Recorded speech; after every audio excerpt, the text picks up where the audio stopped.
Man has taken to scrapyards in search of Henry Ford's steel, popping up engines and ripping body panels off for speed. Violating the streets in their hop-ups, these crazed juveniles are known to most as delinquents, but to a small few, they are hot rodders. Join us as we dive deep into this episode of Four Banger Archives. It turns out that the Funks started their aerial adventures by building and flying gliders, a not too uncommon start for the era. Among other enthusiasts, they were drawn to the area after General Jimmy Doolittle experienced strong updrafts bouncing off of the hills south of Elmira as he approached the Caton Avenue airstrip in an Army fighter plane. Glider people, the Funks among them, realized that winds which would push a well-piloted pursuit aircraft around the sky would be ideal for soaring. On the evening of January 31st, 1934, Howard sketched out their airplane design at his makeshift drafting table.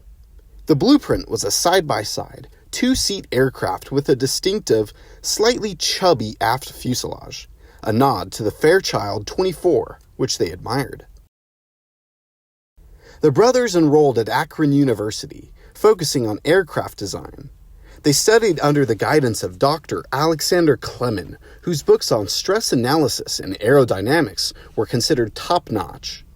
Joe concentrated on the aerodynamic aspects, while Howard tackled the structural details. Howard's January design featured a standard steel tube fuselage with plywood formers and milled stringers. The 35-foot wing was supported by wing struts, and the conventional landing gear used oleo struts for shock absorption.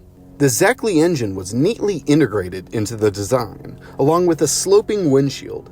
By mid-1934, the Funk brothers transported their creation to Akron Airport for final assembly and testing.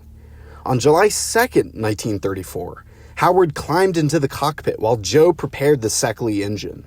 They looked at other engines, including the 40-horsepower Continental, which they felt didn't have enough power, and the LeBlanc 70-horsepower Radial, which had sufficient power but was too costly at $1,000. Their airplane had some efficiencies and refinements that resulted from its glider ancestry, and these qualities were given a higher priority than eye appeal.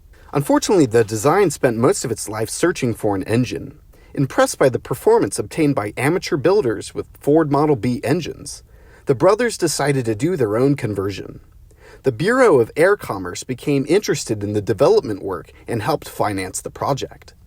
They finished the airplane in time to take it to the National Air Races in 1937, where the design received a lot of attention. Much of the attention was directed at their power plant, the Model B Ford. To lighten the engine, they used aluminum for the cylinder head, valve cover, coolant pump, and end housing. The final weight of the power plant, including the radiator and coolant, was 300 pounds compared to the 350 of the original Ford. To improve aerodynamics, the engine was inverted and used a novel tunneled radiator installation. What makes this converted Model B engine incredibly different is its configuration. With the engine in an inverted position, the distributor drive was used to drive a Chrysler oil pump mounted below the engine. This configuration can solely be found on these Funk cylinder heads. These cylinder heads are noted to have a static compression of 6.25 to 1.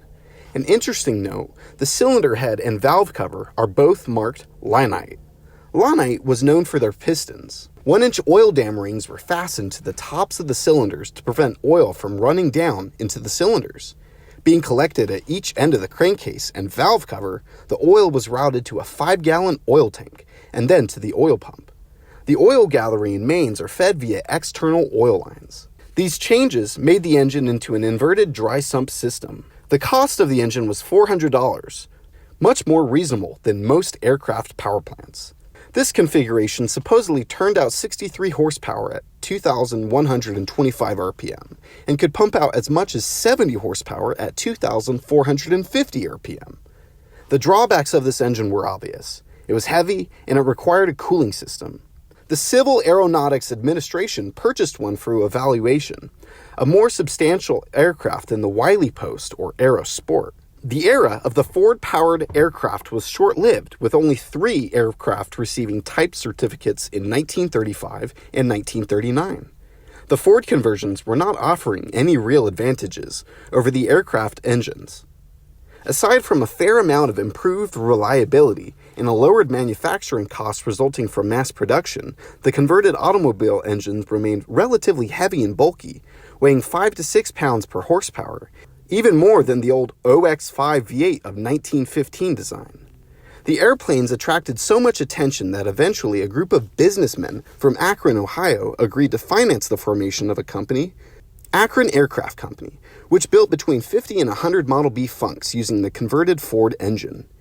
Incidentally, the factory designation for the converted engine was Funk E. Financial troubles hit the Funk brothers hard, with a lawsuit over just $28 leading to bankruptcy.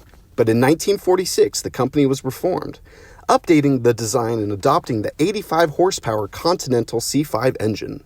The revised model, the B85C, saw 245 more units produced, though its nickname B didn't quite stick. Out of the original batch, 108 are still registered in the US, with at least 3 retaining their original converted Ford engines. A little-known chapter in the warbug category is that at least one Funk soldiered through all of World War II as a UC-92 with the 6th Air Force in Panama.